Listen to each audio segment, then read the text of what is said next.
దేవుడాயிருక్கிறார். ఆయన పెద్ద దేవుడు, ఆయనకి చెప్ప శక్యము కానంత పెద్ద దేవుడు మన యొక్క దేవుడై ఉన్నాడు. நாம் சொல்ல முடியாத அளவுக்கு அவ்வளவு பெரிய தேவனாய் ఆయన చేయనటువంటి కార్యములన్నీ కూడా మహా పెద్ద అద్భుత కార్యాలు, ఆశ్చర్య కార్యాలు చేసే దేవుడు మన యొక్క దేవుడు. அவர் செய்கிற காரியங்களே மகா அற்புதமான ஆச்சரியமான காரியங்கள் செய்கிற தேவனாய் అంత పెద్ద దేవుడు మన యొక్క దేవుడై ఉండి మన యుద్ధ ఆయన ఆశించినది అంత పెద్ద కార్యాలని కాదు.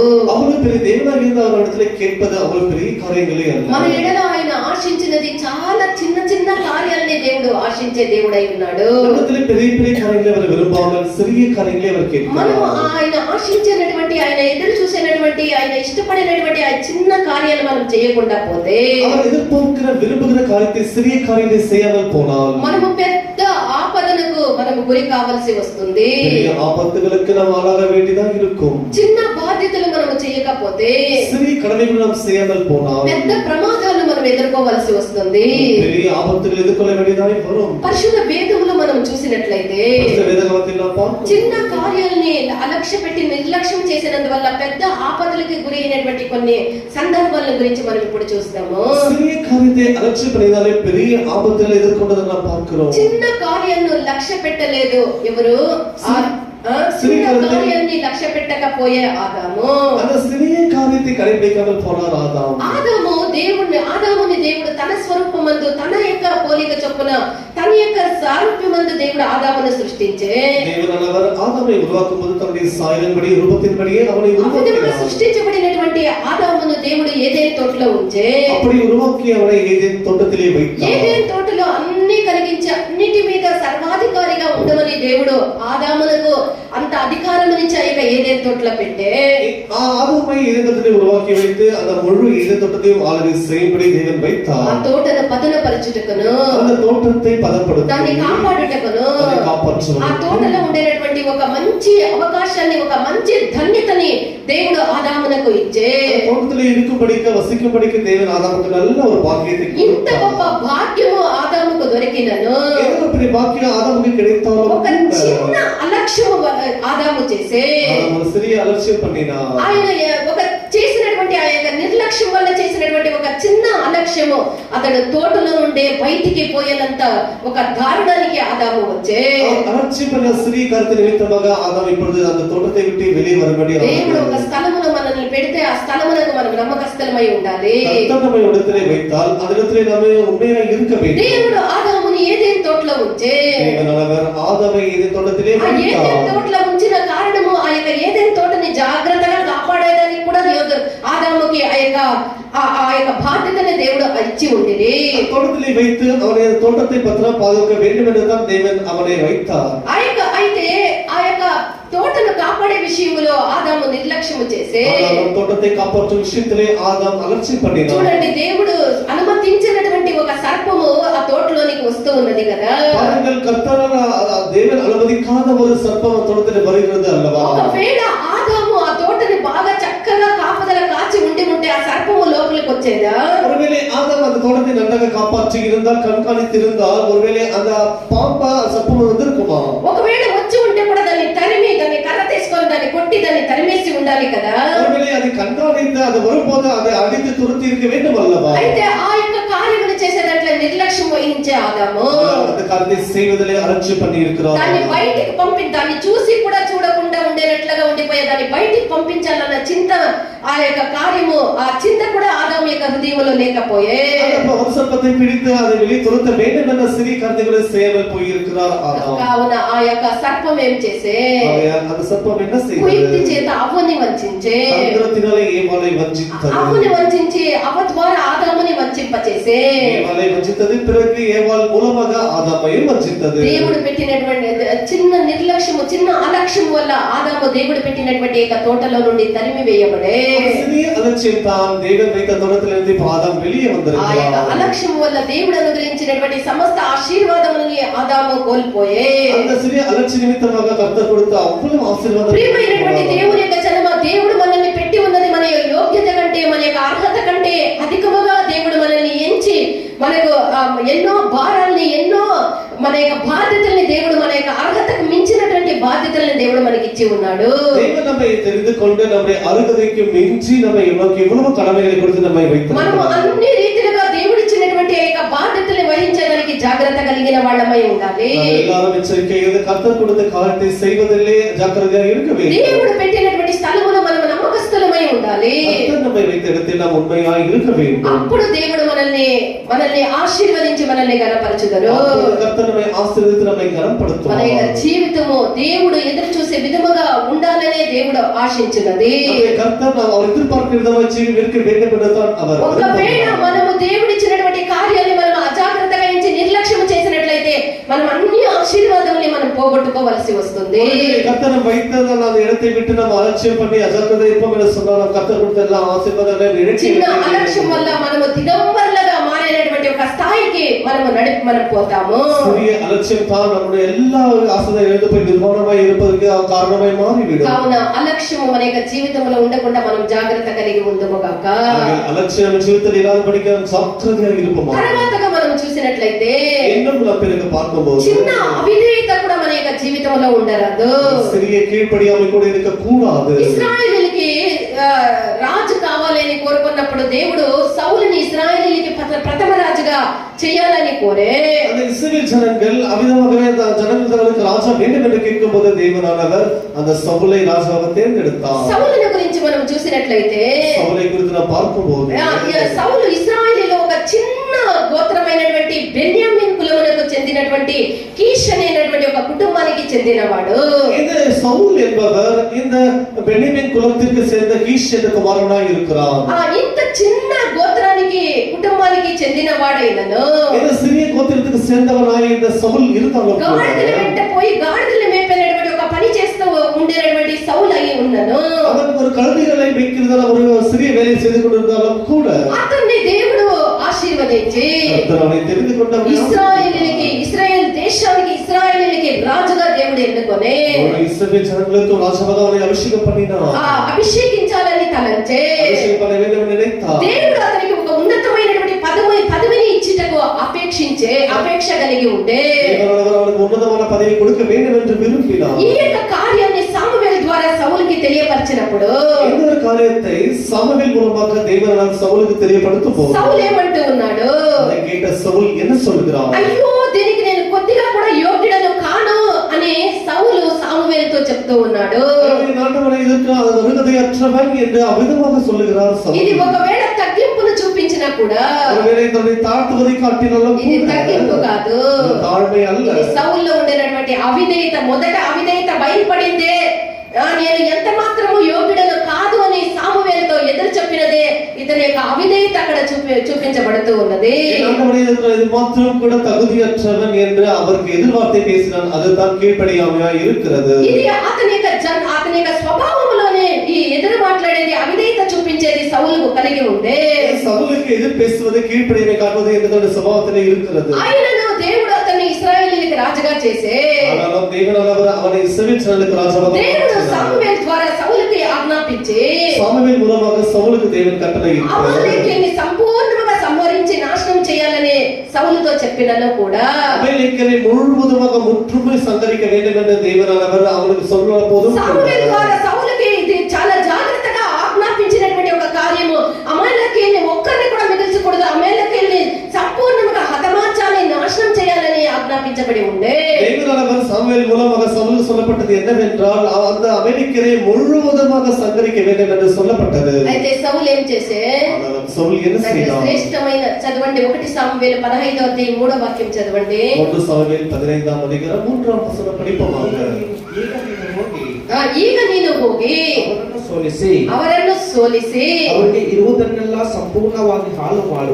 ಅವರಿಗೆ ಇರುವುದಲ್ಲಿ ಎಲ್ಲವನ್ನು ಸ್ವಲ್ಪ ಉಳಿಸಿಕೊ ಅಂತ ಹೇಳಿದ್ರ ಎಲ್ಲವನ್ನು ಸಂಪೂರ್ಣವಾಗಿ ಹಾಳು ಮಾಡಿ ಗಂಡಸರನ್ನು ಹೆಂಗಸರನ್ನು ಮಕ್ಕಳನ್ನು ಶಿಶುಗಳನ್ನು ಎತ್ತು ಕುರಿ ಕತ್ತೆ ಒಂಟೆ ಎಲ್ಲ ಪ್ರಾಣಿಗಳನ್ನು ಸಂಪೂರ್ಣವಾಗಿ ನಾಶ ಮಾಡಬೇಕೆಂದು ದೇವರು ಆಜ್ಞಾಪಿಸಿದರು. 9ನೇ ವಾಕ್ಯ. ಸೌಲನು ಇಸ್ರಾಯೇಲರು ಅಗಾಗನನ್ನು ಮೇಲ್ತರದ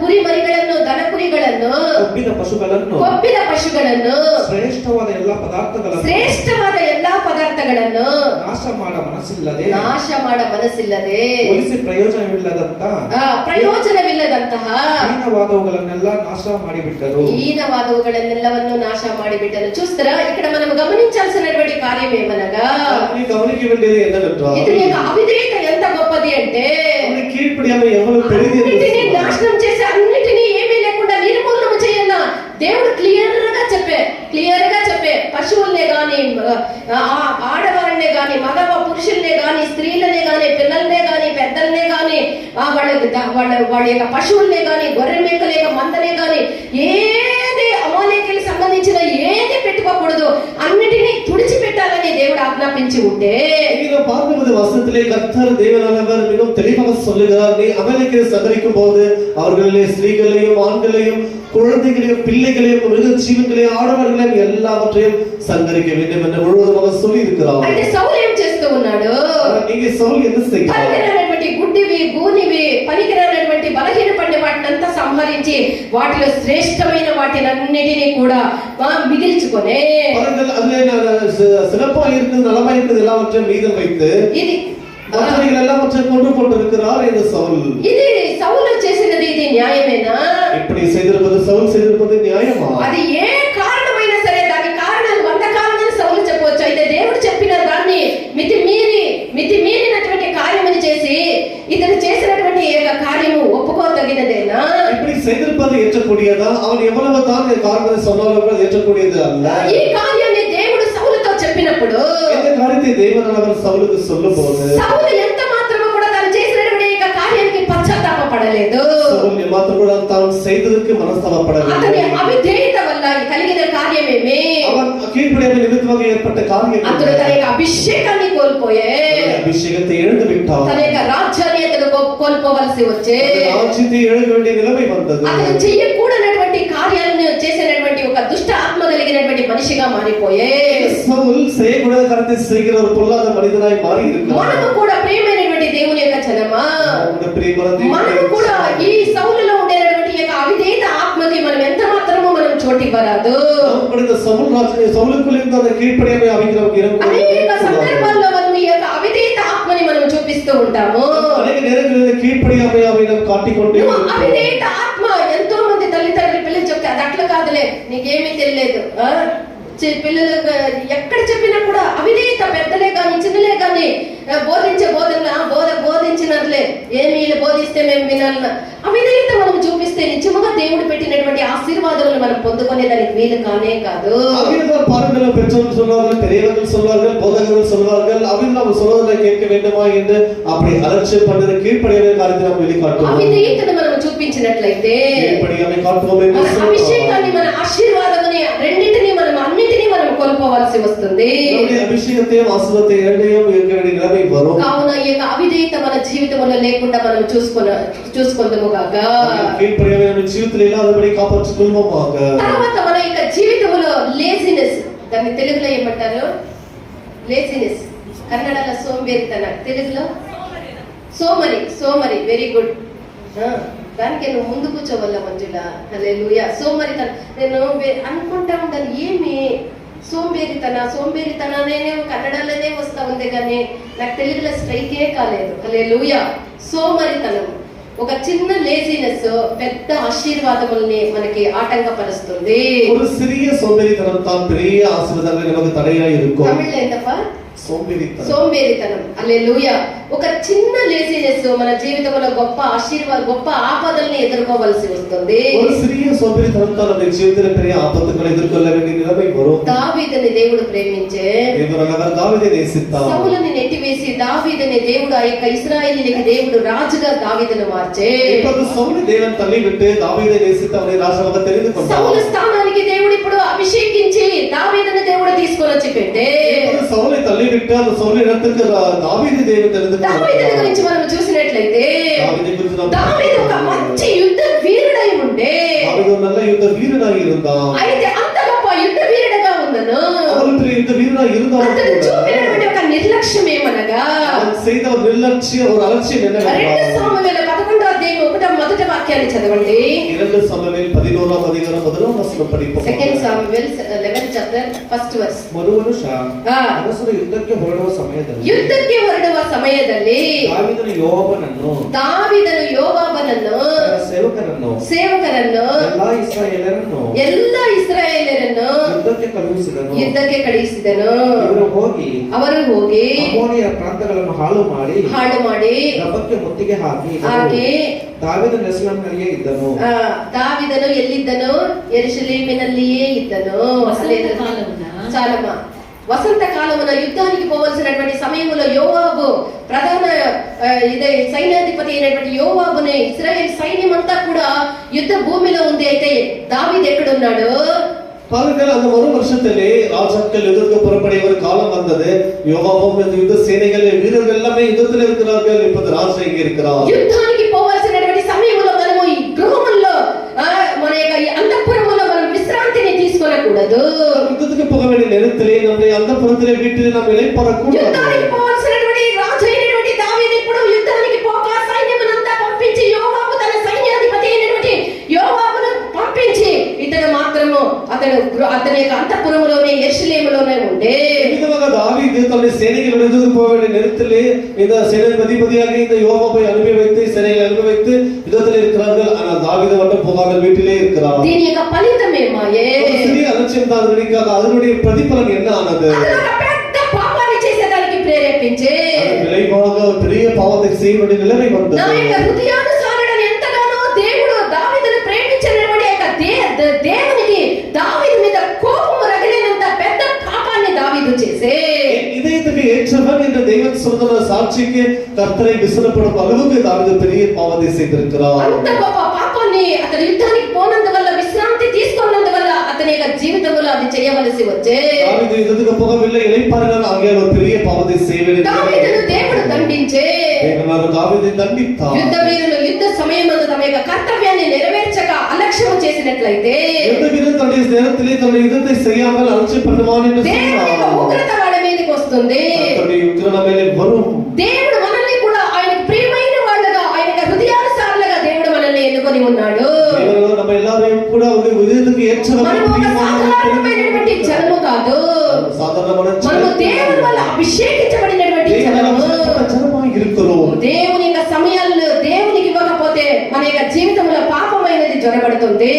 கொடுக்க வேண்டிய நேரத்தை கர்த்தருக்கு கொடுக்காமல் இருப்போம் என்று சொன்னால் ఒక సోమరితనము దావీదుకి వచ్చినందువల్ల సోమరితనం దావీదుకు వదద నిమిత్తமாக పాపాన్ని చేసేదానికి అతడు లొంగిపోయి పాపத்தை செய்யும்படிக்கு దావీదు ఇప్పుడు అలాగా మారి இருக்கிறார். మన జీవితంలో సోమరితనమునకు మనం జోడించినట్లయితే జీవితంలో கொடுப்போம் என்று சொன்னால் మనం పాపులమగుదుము. நாம் பாவிகளாக மாறி விடுவோம். యుద్ధము అనగా దేవుని యొక్క సన్నిధానములో జరిగేటువంటి ప్రార్థనలు.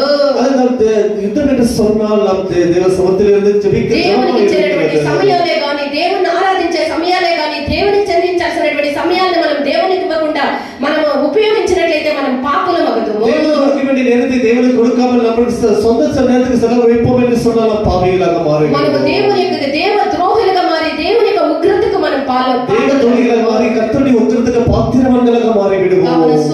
సోమరితనమునకు మనం చోటు ఇవ్వరాదు. సోమరితనమునకు ఇடம் கொடுக்கவே కూடாదు. తర్వాత మన జీవితంలో ద్రవ్యాశ కూడా దేవుని యొక్క ఆశీర్వాదమునికి ఆటంకపరిచేటువంటి ఒక కార్యము. இரண்டாவது நம்முடைய జీవితంలో இந்த பொருள் ஆசைக்கு இடம் கொடுப்போம் என்று சொன்னால் రెండంతల అభిషేకము పొందినటువంటి ఎలీషా యొక్క శిష్యుడిగా ఉండే గేహాజీ இரண்டத்தனையாக தன்னுடைய குருவிடத்திலே ஆசீர்வாதம் பெற்றுக்கொண்ட இந்த எலிசாவிடத்திலே శిష్యురాయి இருந்தார் இந்த గేహాజీ.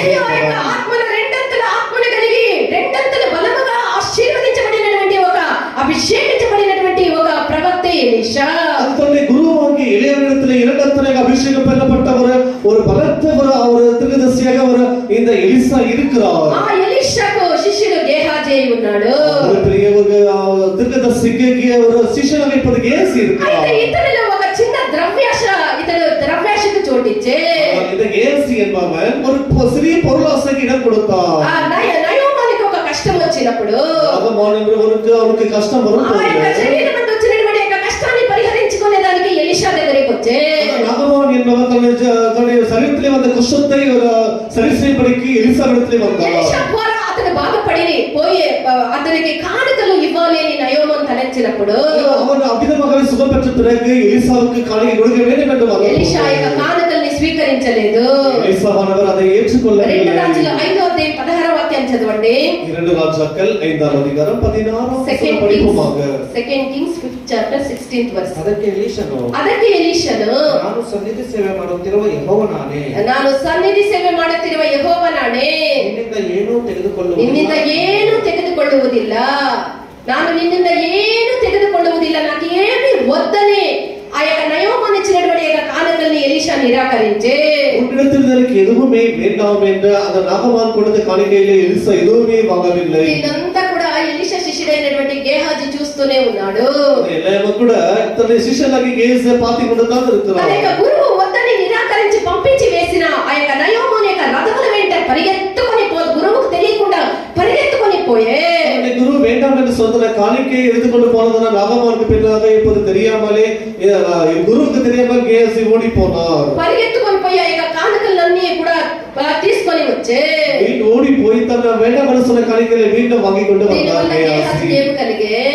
கேசிக்கு என்ன యొక్క కుష్ఠము గేహాజీను అతని యొక్క కుటుంబానికి తగులుకొని నాగమానుకు వందన నది కుష్ఠరోగం ఇప్పుడు గేసి అతని యొక్క కుటుంబం మీదకి ఆ యొక్క నయోమాను యొక్క ఆ యొక్క శాపగ్రస్తమైనటువంటి యొక్క వ్యాధి వచ్చే, அந்த கேசி அவனுக்கும் அவன் குடும்பத்தாருக்கும் நாகமானுடைய சாபத்தீர அந்த குஷ்ఠரோగం வந்தது. ప్రియమైనటువంటి దేవుని యొక్క బిడ్డ, దేవుడు మనల్ని పెట్టిన చోట పెట్టినటువంటి ఐక్యతలో మనం ఉండాలి. దేవుని వైత இடத்துல ఐక్యతలో இருக்க வேண்டும். ఇప్పుడు ఆ యొక్క ఎలీషా యొక్క సన్నిధిలో ఉండేటటువంటి అర్హతని కోల్పోయి అక్కడ నుండి అతను కుష్ఠరోగిగా బయటికి నెట్టివేయబడే, ఇప్పుడు ఎలీసావిன் సముఖத்தில் இருக்கிற భాగ్యத்தை இழந்து விட்டு ఇప్పుడు కుష్ఠరోగిగా வெளியே పోయినాர் గేయాజీ. మనము కూడా ఇలాంటి ద్రవ్యాశలకు మనము చోటు ఇచ్చినట్లయితే దేవుని యొక్క సన్నిధానములో దేవుని యొక్క పిల్లలతో ఉండేటటువంటి ఆ భాగ్యముని మనం కోల్పోదుము. நம்முடைய பொருளாசைக்கு இடம் கொடுப்போம் என்று சொன்னால் தேவ சமூகத்தை விட்டு விலகி தேவனுடைய ஜனங்கள் இருப்பதை விட்டு விலகி நாம் தூரமாய் காணப்படுவோம். డబ్బు కూడా ఒక దేవుని యొక్క సన్నిధానంలో ఆశీర్వాదములకు ఆటంకముగా ఉన్నది. பணவாசை கூட நம்முடைய தேவ சமூகத்தில் இருப்பதற்கு தடையாக இருக்கிறது. యేసు ప్రభు తనతో కూడా ఉండుటకు, యేసు తనను இருக்கும்படியாக, దేవుని యొక్క వాక్యాన్ని ప్రసంగించుటకు, యేసు తన వచనాన్ని ప్రసంగించుటకు, సువార్తని ప్రకటించుటకు, దేవుని రాజ్యத்தின் சுவிசேஷத்தை வெளிப்படுத்தும்படியாக, దేవుని యొక్క సేవలను చేయుటకు, దేవుని ఊழிయங்களை செய்யும்படியாக, అనేక కార్యాలను చేయుటకు, అనేక కార్యాలు செய்யும்படியாக, దయ్యాలను వెళ్ళగొట్టుటకును, పిశాచులను తురతుம்பడిயாக, వ్యాధులు ఉండేవాళ్ళని విడిపించుటకును, వ్యాధులున్నవారిని సుఖమాக்கும்படியாக, కొంతమందిని దేవుడు ఎన్నుకొనిరి.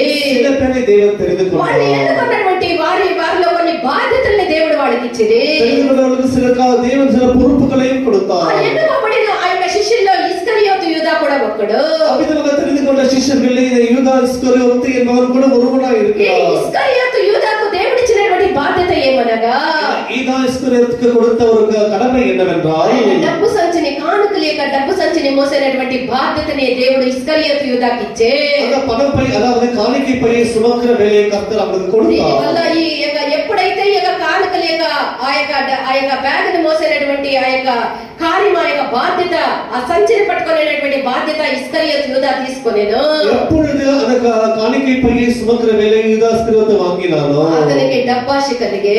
உடனே அவனுக்கு பண ஆசை வந்து ఒక விட்டது. సందర్భంలో మరియా ఒక సందర్భంలో ఏం చేసి అంటే, ஒரு సందర్భத்தில் మరియా என்பவள் என்ன செய்கிறாள், విలువైనటువంటి ఆ యొక్క అత్తరుని తైలముని అత్తరుని తీసుకొని వచ్చి ஒரு விலையேற பெற்ற ஒரு பரிமள தைலத்தை கொண்டு வந்து యేసు ప్రభు యొక్క పాదాల మీద పోసి యేసు పాదాలే ஊற்றி తన వెంట్రుకలతో ఆ యొక్క పాదాలని తుడిచేది ఈ యొక్క యూదా చూసినప్పుడు, தலைமயிராலே இயேசுவின் பாதத்தை துடைப்பதை யூదా இஸ்கரியோத்து பார்த்தான். ఈ యూదా సహించలేకపోయే, யூదా ఇస్కరియోతుని பார்த்தால் సహిக்க முடியவில்லை. ఇంత విలువైనటువంటి ఈ యొక్క అత్తరుని వేస్ట్ గా తీసుకొని వచ్చి కింద పోసి యేసు ప్రభు పాదాల మీద పోసి వేస్ట్ చేసేసింది. ஐயோ, இவ்வளவு வெளியேற பெற்ற பரிமள தைலத்தை கொண்டு வந்து இயேசுவின் பாதத்திலே ஊற்றி விட்டு இவெல்லாம் வீணடித்து விட்டாயே. అయ్యో, దాన్ని అమ్మి డబ్బు తెచ్చి నా చేతికి ఇచ్చింటే ఎంత బాగుండేది. அதை விற்று அதை பணமாக கொடுத்திருந்தால் எவ்வளவு நன்மை. వ్యర్థమైనటువంటి ఖర్చుగా అయిపోయేనే.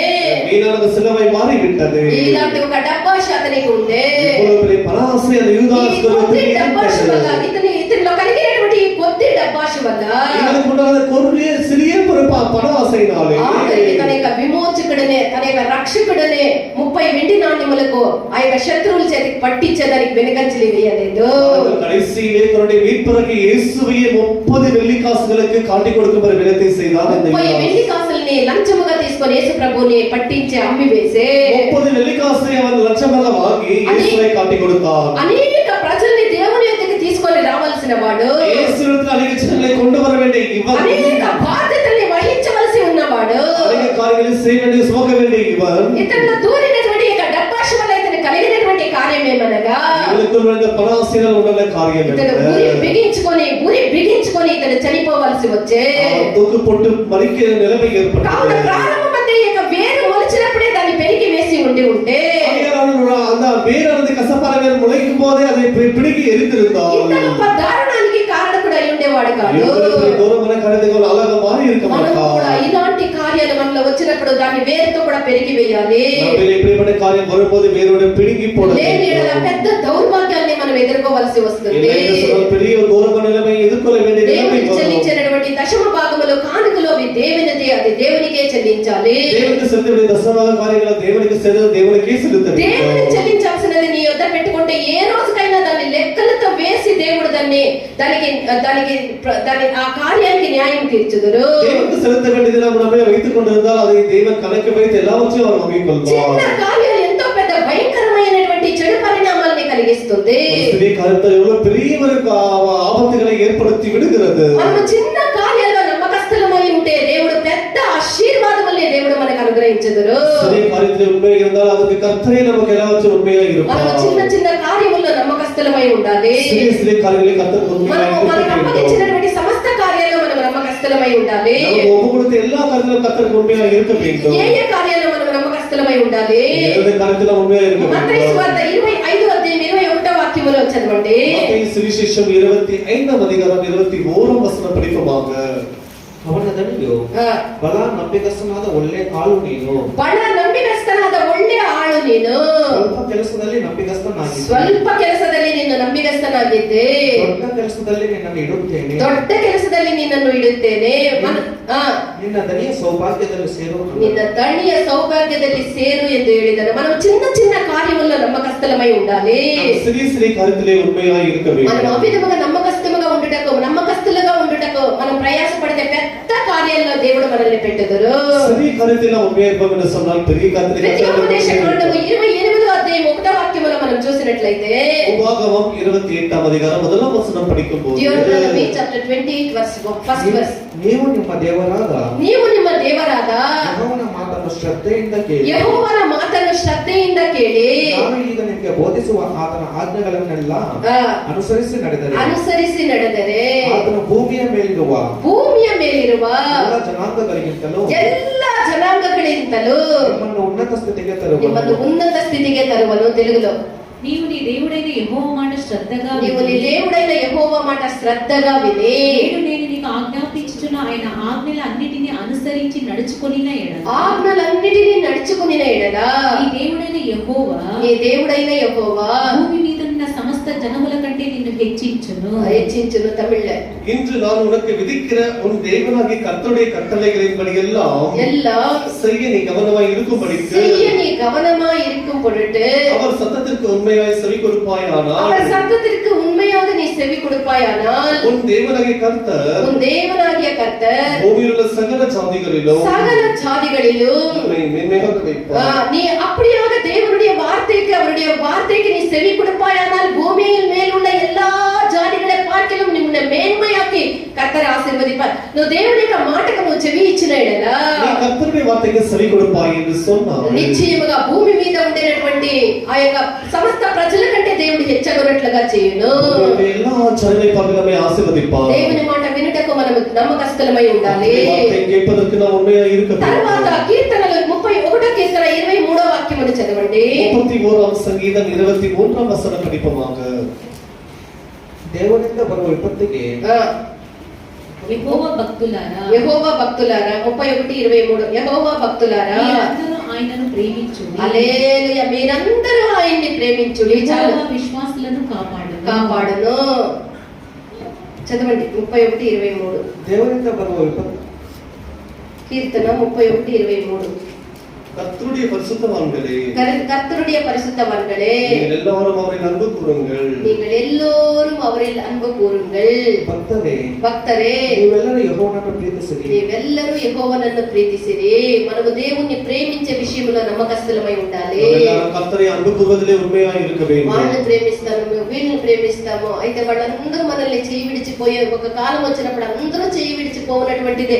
అన్ని ప్రేమలు మాయే. అయితే ప్రేమకు అర్హుడు మన యొక్క దేవుడు మాత్రమే. మన యొక్క దేవుని మనం ప్రేమించుటలో మనం నమ్మకస్తులమై ఉండాలి.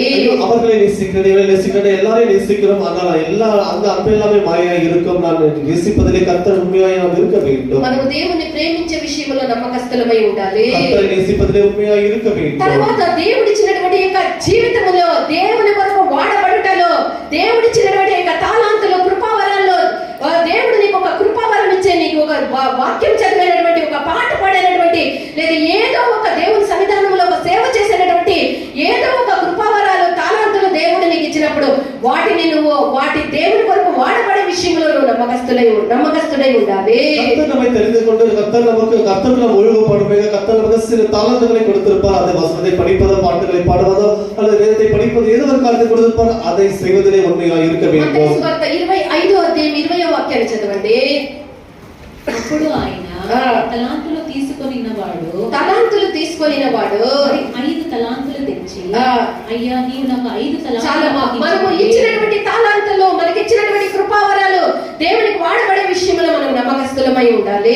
கர்த்தர் கொடுத்த தாளந்துகளிலே அதை பயன்படுத்தலே உண்மையாய் இருக்க வேண்டும். యోహాను 4వ అధ్యాయం 24వ వాక్యాన్ని చదవండి. యోహాను సువిశేషం 4వ అధ్యాయం 24వ వచనం படிப்போமாக. దేవుడు ఆత్మ గనుక ఆయనను ఆరాధించువారు ఆత్మతోనూ సత్యముతోనూ ఆరాధింపవలెను. ఆయన ఆరాధించు వాళ్ళు ఆత్మతోనూ సత్యముతోనూ ఆరాధించాలి. ದೇವರು ಆತ್ಮ ಸ್ವರೂಪನು. ದೇವರು ಆತ್ಮ ಸ್ವರೂಪನು. ಆತನನ್ನು ಆರಾಧಿಸುವವರು ಆತ್ಮೀಯ ರೀತಿಯಲ್ಲಿ ಸತ್ಯಕ್ಕೆ ತಕ್ಕ ಹಾಗೆ ಆರಾಧಿಸಬೇಕು. అనగా దేవుని ఆరాధించే విషయంలో మనం నమ్మకస్తులమై ఉండాలి. కర్తரை ఆరాధించే విషయంలో ఉண்மையாய் இருக்க வேண்டும். దేవుని యొక్క సమయములో, దేవుని యొక్క కాలాల్ని, దేవుని ఆరాధించే సమయంలో మనము దేవుని ఆరాధించాలి. మనం ఆ విషయంలో దేవునికి నమ్మకస్తులమై ఉండాలి. ఆరాధన செய்கிற நேரத்திலே நாம் தேவனுக்கு உண்மையாய் இருந்து அவரை ஆராதனை செய்ய வேண்டும். లూకా సువార్త 16వ అధ్యాయం 11వ వాక్యాన్ని చదవండి. లూకా సువిశేషం 16వ అధ్యాయం 13వ వచనం படிப்போமாக. ಹೀಗಿರುವುದರಿಂದ ಅನ್ಯಾಯದ ಧನದ ವಿಷಯದಲ್ಲಿ ನೀವು ನಂಬಿಗಸ್ತರಲ್ಲದವರಾದರೆ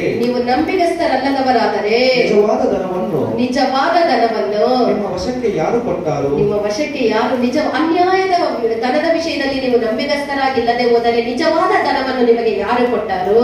కాబట్టి అన్యాయపు సిరి విషయములో నమ్మకముగా ఉండని ఎడల, అన్యాయపు సిరి విషయములో మీరు నమ్మకముగా ఉండని ఎడల సత్యమైన ధనమును ఎవరు మీ వశము ఇచ్చేయును? సత్యమైన ధనమును ఎవరు మీ వశము చేయదు. తమిళ్ల அநீதியான உலக பொருளை பற்றி நீங்கள் உண்மையாய் இராவிட்டால், உலக பொருளை பற்றி நீங்கள் உண்மையாய் இராவிட்டால், யார் உங்களை நம்பி உங்களிடத்தில் மெய்யான பொருளை ஒப்புவிப்பார்கள்? மெய்யான పొరలే ఒప్పు కొడుపార్. అనగా లౌకిక ధనము ఎందు మనం ఇచ్చినటువంటి దశమ భాగాలే ఉండొచ్చు, కానుకలే ఉండొచ్చు, దేవుని చెందాల్సినటువంటి కార్యాలే ఉండొచ్చు. వీటి విషయంలో మనం నమ్మకస్తులుగా ఉండకపోతే నిత్యమైనటువంటి ఆ యొక్క ఆశీర్వాదమును దేవుడు మనకి ఏ విధముగా ఇచ్చుదురు? நாம் தேவனுக்கு கொடுக்க வேண்டிய காணிக்கையை தசம பத்தில் நாம் கர்த்தர் உண்மையாய் இல்லாவிட்டால் தேவன் பரலோகத்தின் ஆசீர்வாதங்களை எப்படி கொடுப்பார்? దేవుని సేవ చేసే విషయంలో మనం నమ్మకస్తులమై ఉండాలి. దేవునికి ஊழியம் செய்கிற விஷயத்துல உண்மையாய் இருக்க வேண்டும். ఇంకా అనేక కార్యాల్లో మనం నమ్మకస్తులమై ఉంటే இன்னமுக கர்த்தருக்கு செய்கிற காரியத்திலே உண்மையாய் దేవుడు మనల్ని కాపాడి మన యాత్ర అంతటిని మనల్ని పూర్తి చేసి దేవుడు తండ్రి అయినటువంటి దేవుని యొక్క సౌభాగ్యములు, యజమానుడి యొక్క సౌభాగ్యములు మనల్ని చేర్చుదురు. రోజు మనం ఈ లోకాన్ని మనమందరూ వదిలిపోవాల్సిన వాళ్ళే. మనం ఈ లోకాన్ని వదిలి మనం ఎక్కడో ఒక జాగాకి పోయే తీరాలి కదా. వాడైనను ఈ లోకములో పుట్టినవాడు ఈ లోకములో స్థిరుడు కాదు. సరే ఈ లోకాన్ని ఒక రోజు వదిలే పెట్టాలి. దేవునికి మనం నమ్మకస్తులమై ఉన్నట్లయితే మనము నిశ్చయముగా యజమానుడి యొక్క సౌభాగ్యములో మన యొక్క దేవుడు మనల్ని చేర్చుదురు. దేవుడు ఎదురు చూసినటువంటి చిన్న చిన్న కార్యాలు మన జీవితంలో మనం చేసి దేవుడు మన కొరకు ఉంచినటువంటి పెద్ద ఆశీర్వాదాలు ఆశీర్వాదములను పొందుకునే దానికి మన జీవితాన్ని సమర్పించుదుము గాక. தேவனுடைய ஜீவிதத்தில் வைத்த அந்த உண்மையான பெரிய ஆசீர்வாதங்களை பெற்றுவதில் அவர் அமிதாக பாத்திரங்கள இருப்போமா. దేవుడు మన కృప అనుగ్రహించుదురు గాక. கர்த்தர் கிருபை அளிப்பாராக.